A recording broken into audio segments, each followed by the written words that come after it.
কিছু ঠাইত অভিভাৱকক দেখা যায় তই ডাঙৰ হ'লে IPS হ'ব লাগিব, IAS হ'ব লাগিব, ডাক্তৰ হ'ব লাগিব, ইঞ্জিনিয়াৰ হ'ব লাগিব, সব ঠিক আছে, কিন্তু কোনেও নকয় যে তই এজন মানুহ হ'ব লাগিব।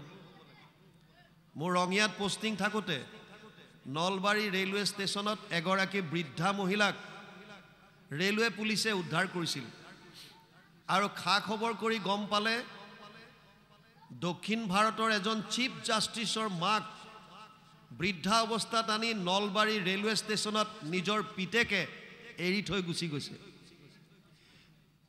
ডিগ্ৰীটো বহুত ল'লে, সেই ডিগ্ৰীৰ পৰা কি কাম যদি বুঢ়া অৱস্থাত নিজৰ মাক বাপেকক যদি চাব নোৱাৰে, কি লাভ হ'ব? সংস্কাৰ কেনেকুৱা আমি দিম? এহাল দম্পতি আছিল, তেওঁলোকৰ কোনো সন্তান নাছিল। আমি অলপ আগত কৈছিলোঁ যাৰ যিটো বস্তু নাথাকে সেইটোত সুখ আছে বুলি থাকি ভাবি আমি হাবাথুৰি খাওঁ। দম্পতিহালৰ সন্তান নাছিল, তেওঁলোকে ভাবিছিল যে আমাৰ যদি জীৱনত এটা সন্তান হয় আমি আটাইতকৈ সুখী হ'ম।